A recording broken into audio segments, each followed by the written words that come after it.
आप देख रहे हैं कलमकार इंटरनेशनल हर्फ-ओ-सदा के आसमान पर रोशन अदीबों और दानश्वरों की तंजीम कलमकार इंटरनेशनल। अच्छा, एक बात ये है ना, जैसे आपने ये हमें एक प्रोग्राम हमने किया था कि रिलीजियस नार्सिज्म, नरगसियत, ये है मजहबी नरगसियत है कि हम जो है वो जो मैं कहता हूँ वो ठीक है, बाकी सारे गलत हैं। अब मैंने जो अदम बर्दाश्त की जो वजह है या कहाँ से ये पैदा होता है, ये क्यों होता है, कि हम चूंकि हमारा जो तो कानून नहीं है, क्योंकि अदम बर्दाश्त कई मसाइल कहाँ से पैदा होता है, क्यों, ये वजह क्या है, इसके अंदर मजहब ने अपना किरदार अदा सही नहीं किया है, या हमारे जो सोशल राइटर्स हैं, जैसे आपने ड्रामा राइटर्स हैं या स्क्रिप्ट राइटर्स हैं या दूसरे जो स्टोरी राइटर्स हैं, उन्होंने फिर माशरे को कुछ ऐसे मवाद नहीं दिया या मटेरियल नहीं दिया या किताबें नहीं दी जिससे लोग जो है वो उनका थोड़ा सा। अब देखिए ना, मैं और आप, एक और टीचर है, मैं भी टीचर हूँ, अब दोनों टीचर ही हैं, लेकिन हमने एक ये कहा कि जी वो इस मजहब से ताल्लुक रखता है, मैं इस मजहब से ताल्लुक रखता हूं, मैं उससे अच्छा हूँ, उसको ज्यादा काम दो क्योंकि वो उसको तो है ही ये वाला काम, उसका तो कोई बात नहीं ना, मेरी तो ज्यादा इंपॉर्टेंस है। इसके मैं समझता हूँ, जो मेरे ओपिनियन है, फिर मैं आपकी ओपिनियन भी जानना चाहूंगा। मैं समझता हूँ कि इसके अंदर जो कानून के अंदर जो सुकम है उसके बड़ा मसला है, क्योंकि मैं अगर फर्ज करो कानून से मदद लेता हूं तो कानून वो तो तगड़े वाले के साथ है, यानी कि मजबूत के साथ है, माइट इज राइट, वो पावरफुल के साथ है, वो मेरे तो गरीब आदमी तो बात नहीं सुनेगा, वो तो कहेगा नहीं भाई तू चुप कर, बर्दाश्त कर, कुछ नहीं होता। वो बड़ा आदमी बर्दाश्त ना करे, तू बर्दाश्त कर, ये अदम तवाजन भी है, तवाजन की जो है वहां पे नहीं है, क्योंकि आपके साथ जो है ना वो जस्टिस जो है सबके लिए बराबर नहीं होती। तो हमारा चूंकि ये भी होता है, तो आप किसको समझते हैं कि ये जिम्मेदार है अदम बर्दाश्त के? देखिए जी, ये तो पूरी सोसाइटी का ही मसला है, जी क्योंकि जी। आप अगर मुझसे पूछे तो मेरी राय ये है कि ये जो अदम बर्दाश्त का मामला है, अव्वल तो ये है कि बर्दाश्त जो है ना, ये लफ्ज़ ही बहुत ही ये ठीक नहीं। बर्दाश्त से मुराद ये है कि आप कुछ बर्दाश्त करें। आप बर्दाश्त जो है वो मनफ़ी मानों में भी आता है। तो अदम बर्दाश्त का मतलब जो है वो हम इस तरह से लें कि हम इंक्लूसिव नहीं, यानी ये हम दूसरों इंक्लूसिव की नहीं है, राय बिल्कुल को बिल्कुल। हाँ, इंक्लूसिव नहीं है। तो जो मैं आप समझा दूँ ना कि ये इसकी सारी ज़िम्मेदारी गवर्नेंस पे, हमारी गवर्नेंस जितनी पुअर है, उसमें ये सारी चीज़ें। देखिए गवर्नेंस बिल्कुल सही में क्या, बात, बहुत अच्छा। गवर्नेंस में आप अपने अपने सिलेबस को बैलेंस करते हैं, और ये गवर्नेंस ने करा, ये गवर्नमेंट ने करा। गवर्नमेंट ने जो जितने भी सेगमेंट्स हैं सोसाइटी के, उनके अंदर एक तरतीब लाना होती है, एक नज़्म लाना होता है, वो नहीं ला सकी गवर्नमेंट हमारी को, बल्कि गवर्नमेंट ने ऐसे सेगमेंट्स को इस्तेमाल किया अपने सियासी मकासद के लिए, फिर एस्टेब्लिशमेंट ने इस्तेमाल किया अपने मकासद के लिए। जब आप जो बंदूक है उसको अपने मकासद के लिए इस्तेमाल करेंगे तो उल्टी भी चल सकती उल्टी भी है। चल जब वो उल्टी चलेगी तो फिर ज़ाहिर है इंतशार फैलेगा। तो मैं तो इसको कोई अदम बर्दाश्त को बहुत ही समझता हूँ कि समाजी इश्यू है, और ये गवर्नेंस का इश्यू, ये कोई मज़हबी इश्यू नहीं है। बिल्कुल सही। हम इसको गलत गलत रंग गलत क्या कहना चाहिए कि इसकी तशख़ीस गलत कर रहे हैं कि ये हाँ, एक मज़हबी इश्यू है, मिस इंटरप्रेट कर मज़हबी रहे हैं नहीं। इसको, हाँ जी। ये गवर्नेंस का इश्यू है, और ये जो कानून भी आप कह रहे हैं, कानून पे भी अमल इसलिए जो है वो उसकी प्ली ली जाती है, या इसका गलत इस्तेमाल होता है कि जो गवर्नमेंट है, वो इसको ठीक तरह से टैकल करती ही नहीं है। आज तक किसी भी ऐसी मस्जिद को सील नहीं किया गया है, ऐसे मौलवी को नहीं पकड़ा गया है जिसने स्पीकर पे खड़े होके लोगों को उबारा हो कि इस बस्ती को पकड़ लो, इस बस्ती को जला दो, इन लोगों को पकड़ लो, ये करो। वो उनकी ज़्यादा से ज़्यादा ट्रांसफ़र ही कर देते हैं, क्योंकि आप प्रीस्ट हैं। आपको पता होगा कि ये जो पहले जो कैथोलिक लेवल पे भी ये बहुत कुछ हुआ है, कि जो प्रीस्ट थे, वो जो भी गड़बड़ करते थे, उनको बदलते नहीं थे, उनको ट्रांसफ़र कर देते थे। जी ये जी। हम उस वक़्त उन्होंने भी गवर्नेंस में बहुत कमज़ोरी दिखाई, वीकनेस दिखाई, जिससे वो जो मुजरिम थे या जो इस तरह की जो गलत किस्म के उनकी हरकत थी, उन्होंने उनको तर्क नहीं किया, बल्कि उन्हें पता था बड़ी हद होगा तो हम ट्रांसफर कर देंगे। अब भी यही हो रहा है कि जो मौलवी हैं या जो भी मजहबी रहनुमा है, जब अपनी मस्जिद का गलत इस्तेमाल करते हैं, वहाँ से इंतशार फैलाते हैं, उन्हें पता है ज़्यादा से ज़्यादा हमें पकड़ेंगे नहीं और हमें ज़्यादा से ज़्यादा यहाँ से उठा के किसी और जगह पे हम लगा देंगे। तो ये सारा मसला ही गवर्नेंस का। सही, I do agree with you William साहब। मैं अच्छा, आपने जो कि 2700 स्ट्रीट थिएटर परफॉर्मेंस में आपने उनको ऑर्गेनाइज किया पूरे पाकिस्तान में, तो हम ये कहते हैं कि थिएटर का जो सोसाइटी की बेहतरी में क्या किरदार है और क्यों जरूरी है ये थिएटर होना? क्योंकि थिएटर की जो स्टोरीज हैं, सिटकॉम या जो भी स्टोरीज आती हैं उसके अंदर, सिटकॉम में भी, सिटिंग कॉमेडी में भी, और ये सारा तो वो आती तो अपने माशरे के इर्द गिर्द के माहौल से है। वो जो राइटर है वो सीखता है, क्योंकि उसके वहीं से वो लेता है, वो उनसे लेता है और उनको अपनी कलम में लाकर उनको बताना ये चाहता है कि ये जो हो रहा है माशरे में, ये शक्ल थी, ये नहीं होना चाहिए। आपने उसको लिखने में और डिस्प्ले करके फिर ये लोगों को दिखाया कि ये हुआ है, ये गलत हुआ है। तो इतने आपने जो ऑर्गेनाइज किए है पूरे पाकिस्तान में, तो क्या समझते हैं कि थिएटर का जो सोसाइटी की बेहतरी में किरदार है, क्या किरदार है, और ये होना क्यों जरूरी है, ये करने क्यों जरूरी है? जी देखिए, थिएटर जो है ना एक पावरफुल मीडियम, बहुत पावरफुल मीडियम, और ये इतना पावरफुल है कि आप देखिए बड़े बड़े जो हमारे थिएटर के लोग हैं, जोका वाले थे, उनको पाबंदियां लगी उन पे, और उन पर जो है फतवे भी लगे, फिर उनको गिरफ्तारियां वगैरह भी हुई, जलावतन भी हुए वो। और हम पे भी जब हम थिएटर करते हैं, एक बार हम स्ट्रीट थिएटर कर रहे थे अपारा में, हमारी पूरी टीम को उठा के उन्होंने हवालात में बंद कर दिया। सिर्फ अच्छा इसलिए कि हमारे करैक्टर में एक करैक्टर था स्काउट का, और उन्होंने समझा ये को मेजर या ब्रिगेडियर दिखा रहे हैं, तो उन्होंने उठा के हमें अपारा में हवालात में बंद कर दिया। बट तो फिर कुछ अप्रोच वगैरह किया गया और उन्हें समझाया गया, तो फिर उन्हें छोड़।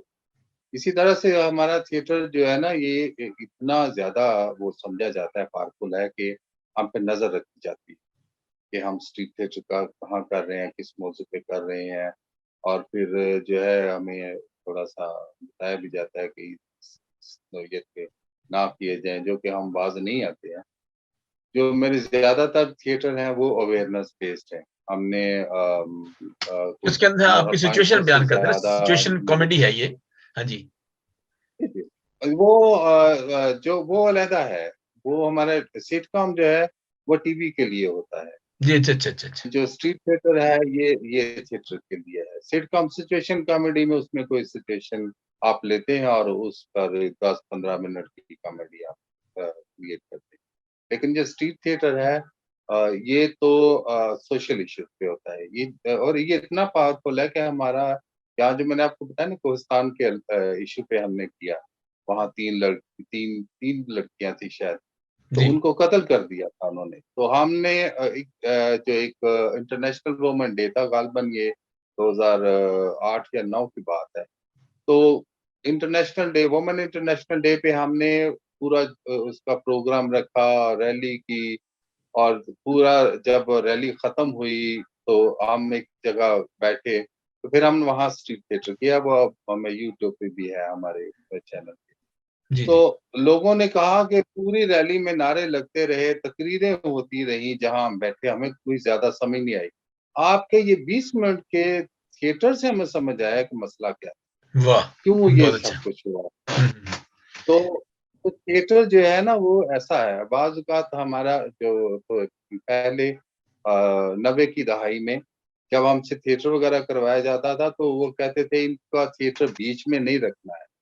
जब इनका थिएटर होता है तो फिर लोग उठ के चले जाते हैं कि चलो जी थिएटर हो गया, अब तो इसके आगे क्या होना है, तकरीरें क्या सुननी है। तो लोग थिएटर के नाम पे बैठे रहते थे। फिर हमारा थिएटर लास्ट पे रखा जाता ताकि प्रोग्राम जो है वो फिर कंटिन्यूअसली इसमें कंटिन्यूअसली चले लोगों के साथ।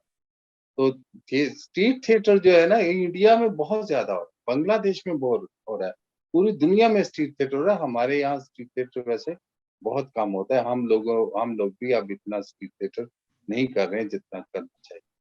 मैं सर एक सवाल इसी के अंदर जो है ना, ये भी एक अदम बर्दाश्त की, क्योंकि गवर्नमेंट जो है, ये ऐसे इदारे हैं जो अपनी उन गलतियों को, खामियों को मतलब मंजर आम पर नहीं आने देते।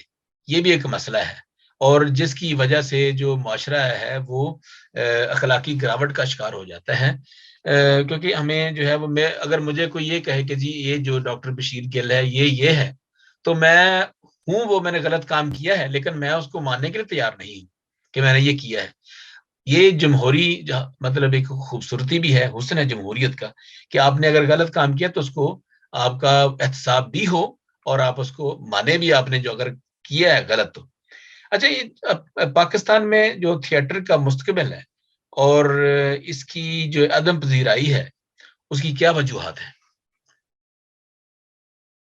एक तो उसकी बड़ी वजह ये है कि हमारी जो सोसाइटी है ना, उसकी बुनियाद ही इस तरह से बना दी गई है या रखी गई है कि हम समझते हैं कि जो सारी बुराई की जड़ है वो फनून।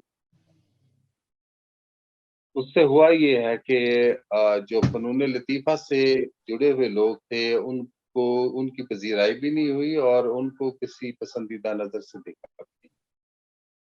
वैसे उनकी फ़िल्में देखने के लिए या उनका थिएटर देखने के लिए या टीवी देखने के लिए हम खर्च बहुत करते हैं। टिकट भी महँगे से महँगा ले लेते हैं। लेकिन जैसे ही पता चले कि ये फ़िल्म से हैं या टीवी से हैं या थिएटर से हैं, तो जो किराए का मकान है वो भी देने में ज़रा हिचकिचाते हैं कि ये तो थिएटर के लोग हैं या ये तो जिस तरह के नामों से आप जानते हैं पुकारा जाता है। जी जी। हमारे यहाँ इतने बड़े लोग हुए हैं, मेहदी हसन हुए हैं, फिर बड़े गुलाम अली खान हुए हैं और भी बहुत बड़े-बड़े नाम हैं।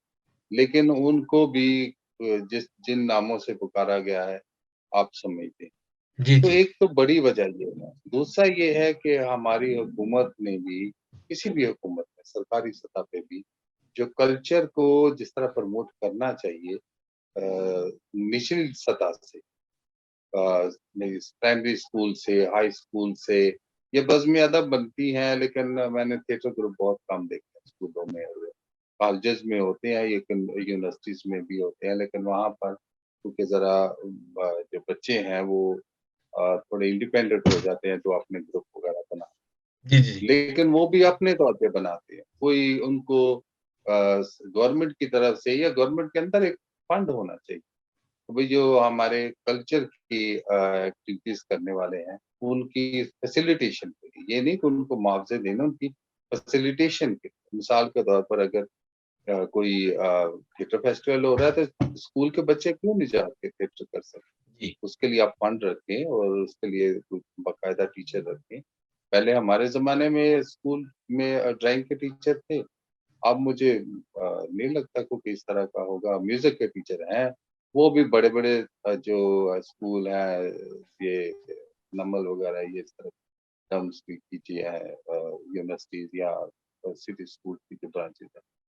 जो हमारे दूसरे स्कूल हैं, सरकारी स्कूल हैं, उसमें आपने सुना भी नहीं होगा म्यूज़िक का टीचर है या कोई। नहीं तो सुना एक तो ये होगा। इसकी बड़ी वजह ये है। सरकारी सतह पे भी और ख़ास तौर समाजी सतह पर जो मुल्ला ने किरदार अदा किया, इसको कर्ब करने, सकाफ़त को, और ये सदियों से ही ऐसा होता रहा और फिर भी ये ज़िंदा तो रहा।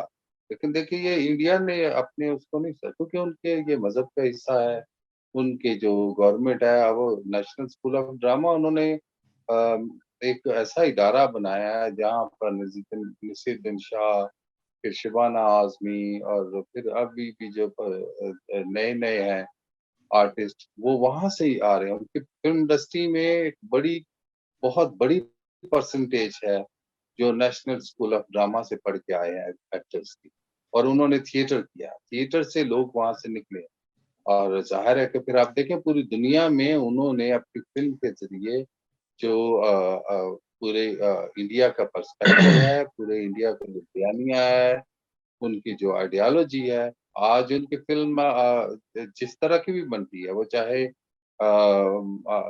पाकिस्तान की दहशतगर्दी के हवाले से वो देखी जाती है, और फिर उन्हीं के बयानिए को लोग जो है वो तस्लीम करेंगे ना। हम आपने अगर फिल्म को प्रमोट नहीं होने दिया, उसको सपोर्ट नहीं किया है, तो फिर यहाँ से फिल्म बनेगी भी उस म्यार, इंटरनेशनल म्यार की तो नहीं बनेगी। नहीं बनी। ठीक, ये देखो। अच्छा विलियम साहब, एक और बात है जो मैंने देखा कि आपके जो अचीवमेंट्स हैं, वो बताना चाहता हूँ नाज़रीन को। तो विलियम जॉन परवेज साहब ने बड़ी अचीवमेंट्स हैं दो आपकी, कि best play right all Punjab theatre festival 2008 में आपको मिला, आपने हासिल किया। और ये बहुत बड़ी मेहनत की बात है कि आपने इतने बहुत से प्ले राइट में से आपका नाम आया। और उसके बाद ऑनररी थीम सॉन्ग जो है आपने लिखा, वो वर्ल्ड सोशल फोरम पे 2006 में कराची में, जिसमें आपको कराची में मेरा ख्याल इनाम मिला। ये एक आपका बहुत बड़ी अचीवमेंट है। अच्छा, जब आप बातें कर रहे थे तो मुझे ऐसा लग रहा था जैसे इतना घुटन है माशरे में। यहाँ मैं यहाँ पे टीचर जाता हूँ एज ए सप्लाई टीचर, जिसे हम कहते हैं कॉम्प्रिहेंसिव में। तो कॉम्प्रिहेंसिव स्कूल में जब हम टीच में करता हूँ, तो यहाँ पे एक पूरी सोसाइटी है, टीचर हैं, पूरा उनका एक ड्रामा का एक पीरियड है, एक पूरा सिस्टम हर स्कूल के अंदर। आप कोई बंदा बनना चाहता है, अदाकार बच्चा, अदाकारी के शौक है उसको, तो वो टीचर बकायदा दिए जाते हैं। वो पूरा उनके पास एक पूरा सिस्टम है, एक पूरी एक हॉल है, उसके अंदर आप जाके उस क्लास में जाकर सब चीजें पढ़ी हुई हैं यहाँ पे यूके में। तो इसकी कमी है कि पाकिस्तान चूंकि घुटन का शिकार है, और उधर से एक ऐसा माशरा बनाया गया कि जब घुटन होती है तो फिर डेफिनेटली एकदम बस्ट होता है। एक गुब्बारे को अब जब इसकी हवा भरते जाएंगी, इतनी उसके अंदर प्रेशर हो जाएगा तो वो फिर एकदम फटेगा। तो ये होता है माशरे में। फटेगा। वो उसके अंदर क्या है, यही बात है कि लोग फिर जो है ना खुदकुशी की तरफ आ रहे हैं, क्योंकि वो ऊपर से नीचे तक जो आपकी बात है वो बिल्कुल मैं उससे I do agree with it. Good governance नहीं है कि वहां पे कोई बंदा विजनरी लीडर हो कि यहाँ जी यहाँ ये काम करना चाहिए। आपका मजहब आपके साथ है, लेकिन जरूरी नहीं कि हर बंदा मजहबी हो, और हर बंदा जो गैर मजहबी वो कोई दोज़खी है या वो गुनाहगार है। ऐसा कतई नहीं होना चाहिए। ये बहुत बड़ा मसला है पाकिस्तान के अंदर। हम ये है कि मसाइल को तो करते हैं, लेकिन मसाइल के बाद हमारे पास हल तो जो है हम वो देते हैं, और राइटर देता है हल, क्योंकि विजन होता है उनके पास। मुसन्नफ एक विजन देता है कि ये हल हो सकता है इसका। तो थैंक यू सो मच आप सब बातों का। और आखिर में जो है मैं वो आपसे वही दो चार बातें और हैं। एक तो ये है कि चूंकि आप एक शायर भी हैं, डेफिनेटली आप मुस्तकिल शायर नहीं हैं, लेकिन चूंकि आप एक तख्लीकार हैं, आप तख्लीक करते हैं, आप बातों को समझते हैं, और यही एक शायरी यही है। तो हमारे नाज़रीन तक कुछ अपने अशार पंजाबी में, उर्दू में अगर कुछ हो जाए तो बड़ा अच्छा लगेगा। वो मुझे निकालना पड़ेंगे, तो उस पर थोड़ा टाइम लगेगा, क्योंकि मुझे अपनी शायरी याद नहीं रहती है। मैं ज्यादातर शायरी जो है वो अपने प्लेस में करता हूँ, जी जी, चलें। कोई उस तरह खैर से शायरी अच्छा। नहीं करता। अच्छा, इसके बाद जो हाँ है मैं चाहता हूँ कि जो हमें सुन रहे हैं, नौजवान सुन रहे हैं, और उसके बाद भी देखेंगे, और लोग जो है वो तकरीबन काफी लोग जो ऑनलाइन हमें अभी देख रहे हैं, तो नौजवानों के लिए, नए लिखने वालों के लिए, उसके अंदर मैं ये नहीं कहता कि फलां मजहब के लोग या फलां मजहब के लोग, तो मैं तो कहता हूँ सारे जितने भी नौजवान लोग हैं, वो उनके अंदर एक नई रूह पैदा हो, उनका रोशन ख्याली उनके अंदर हो कि हाँ जी ये सब इंसान है सबसे पहले। और उसको एक लोगों को छोटे छोटी कम्युनिटीज में या छोटे छोटे ग्रुपों में बंद ना करें, कैद ना करें, बल्कि वो बड़े सोचे, जरा थोड़ा सा खुला सोचे कि सारे लोग बराबर हैं, सब इंसान बराबर हैं। आपका अपना जो है वो अकीदा जो है ये है, क्योंकि इस तरह से लोगों के अंदर जो है वो एक तो बर्दाश्त भी होगी कि हाँ जी उसका जो भी है वो करता है, ठीक है, नो प्रॉब्लम। तो आप क्या पैगाम देना चाहते हैं सर नौजवानों के लिए, और आमतौर पर आम लोगों के लिए जो हमारे मजहबी रहनुमा भी हैं, खा वो किसी से भी उनका ताल्लुक है, किसी भी अकीदे मसलक से उनका ताल्लुक है, तो डेफिनेटली थोड़ा सा आप एक तख्लीककार हैं, मुसन्निफ हैं जी। नहीं, आप लिखने वालों के लिए कह रहे हैं या आम नौजवानों के लिए? सर हाँ, लिखने वालों के लिए, जो नए नौजवान लिखने वाले हैं, दूसरे भी लिखने वाले हैं, वो क्या लिखें। अच्छा, ठीक। हाँ जी। देखिए मैं अक्सर ना मिसाल देता हूँ जी कि अगर आपके सामने ये पानी का गिलास पड़ा है ना, इसमें पानी होना जरूरी है, जी तभी पानी निकलेगा। अगर ये खाली है तो पानी नहीं। नहीं निकलेगा, बिल्कुल सही। तो इसलिए जो भी लिखने वाले हैं ना नौजवान, वो पहले पढ़े, जी बहुत और अच्छा। जो भी अदब अवेलेबल है उसको पढ़ें, बायोग्राफीज पढ़ें, शॉर्ट स्टोरीज पढ़ें, नॉवेल्स पढ़ें। फिर जो उसके अलावा जो हमारे सर्वेस होते हैं, उनका उनका एनालिसिस पढ़ें, ताकि उन्हें समझ आए। इकोनॉमी को पढ़ें और फिर पॉलिटिक्स को पढ़ें। ये जो जितना कलेक्टिव नॉलेज है, ये आएगा तो फिर वो अच्छा लिख सकते हैं। अगर वो समझे कि सिर्फ अदब को पढ़ने से वो अच्छा लिखेंगे तो वो ज़रूर लिखेंगे, लेकिन उसमें फिर वो डेप्थ नहीं होगी। वो इकोनॉमी की रूल्स को नहीं समझ सकेंगे। समाज में इकोनॉमी जो है किस तरह से काम करती है, वो कहाँ-कहाँ पर उसपे जो है वो कदलें आती हैं, कहाँ-कहाँ से वो जो आम आदमी है उसके साथ डंडी मारी जाती है। इसी तरह सियासी आता है, सियासत का क्या रोल है और सियासत किस तरह से हमारे समाज को ऊपर ला सकती है और किस तरह से वो नीचे लाई है। ये सारी जो है ना, ये एजुकेशन एजुकेशन से मुराद इल्म से है। आपके पास इन्फॉर्मेशन होती है और वो आएगी पढ़ने से। खुसूसन जब आप जो लिटरेचर है उसको ज़्यादा, क्योंकि आपने लिखना है। जो लिटरेचर आप पढ़ते जाएँगे वो आपके सबकॉन्शियस में स्टोर होता जाएगा। जब आप शौरी तौर पर लिखने बैठेंगे तो आपके जो लाशऊर से जितना आपने पढ़ा है वो गैर महसूस अंदाज में आपके कागज पे उतरना शुरू हो जाएगा। आपको नहीं पता होगा कि ये जो मैंने पढ़ा है ये कन्वर्ट हो रहा है अब आपकी तकलीफ। जी तो ये है। मैं तो यही कहूँगा कि और दूसरा ये है कि अपने समाज के लिए और अपने इर्द-गिर्द के माहौल के लिए सेंसिटिव हो। अगर आप सेंसिटिव होंगे तो आप लिखेंगे। अगर आप में सेंसिटिविटी नहीं है, कुछ चीज़ें खराब हो रही हैं, रवैये जो हैं वो कुछ गलत हो रहे हैं, वो बदल नहीं रहे हैं और आप उस उनके लिए कोई सेंसिटिव ही नहीं है, आपके अंदर कोई एहसास ही नहीं है, तो फिर आप लिख नहीं सकते। वैसे तो राइटर सेंसिटिव होता है फितरी तौर पर, कोई उसको बनना नहीं पड़ता है। हम्म। लेकिन फिर भी अगर आपके ज़हन में हो कि आपने चीज़ों के लिए या अपने समाज के लिए सेंसिटिव होना है, तो फिर और भी ज़्यादा उसको जला उसके अंदर भी सेंसिटिव। बहुत अच्छा, थैंक यू सो मच। आपने इतनी खूबसूरत बातें की हैं, जैसे अभी आपने आपका जो इंटरेस्ट है वो है कि बुक रीडिंग है, और फिर आप थिएटर को वॉच करते हैं, फिल्मों को देखते हैं, उनको ड्रामे को पढ़ते हैं, थिएटर को, और फिर इसके बाद मुख्तलिफ आपने किताबें जो तख्लीककार हैं उनकी किताबों को पढ़ा।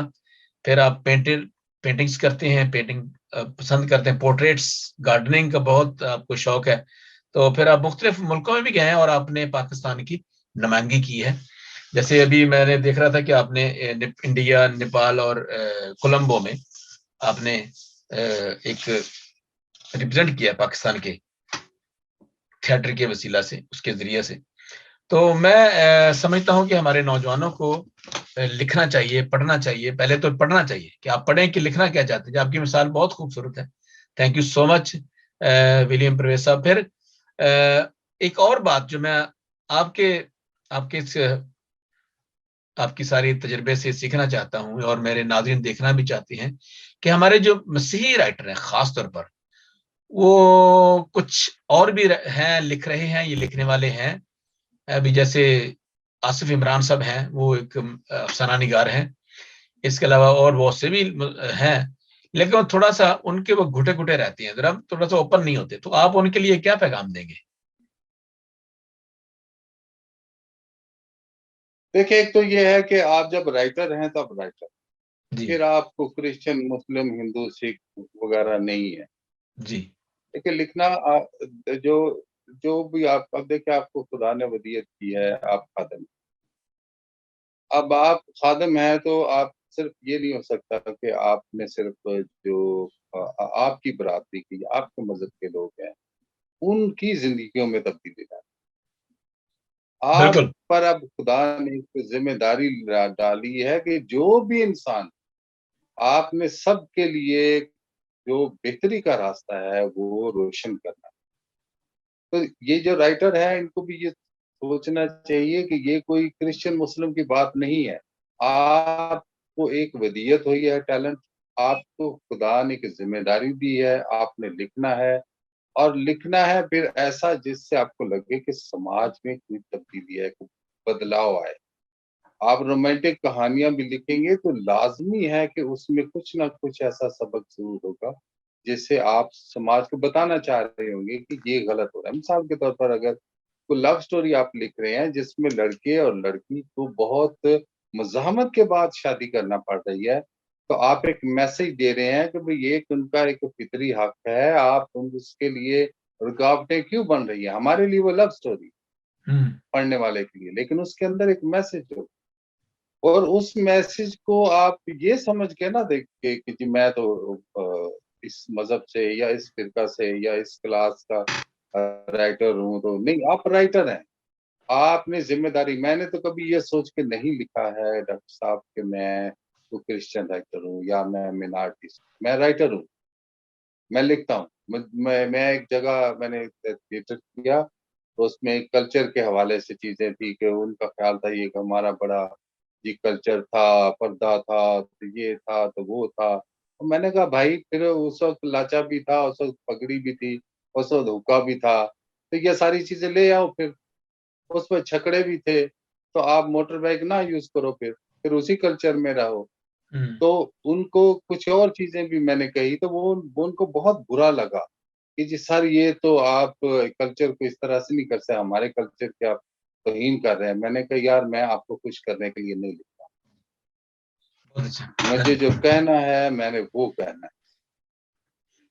तो बहुत बहुत खूबसूरत ये क्योंकि सोच के जी आप लिखें कि आपने किसी को खुश करने के लिए नहीं लिखना। आपने वो कहना है सोसाइटी को जो सोसाइटी में होना चाहिए। हो सकता है आपका पॉइंट ऑफ व्यू भी गलत हो, लेकिन आप अपने पॉइंट ऑफ व्यू पे कन्विंस हो के पूरी कुव्वत से कहें। बाद में हो सकता है आप भी इस्लाह हो जाए। बहुत अच्छे।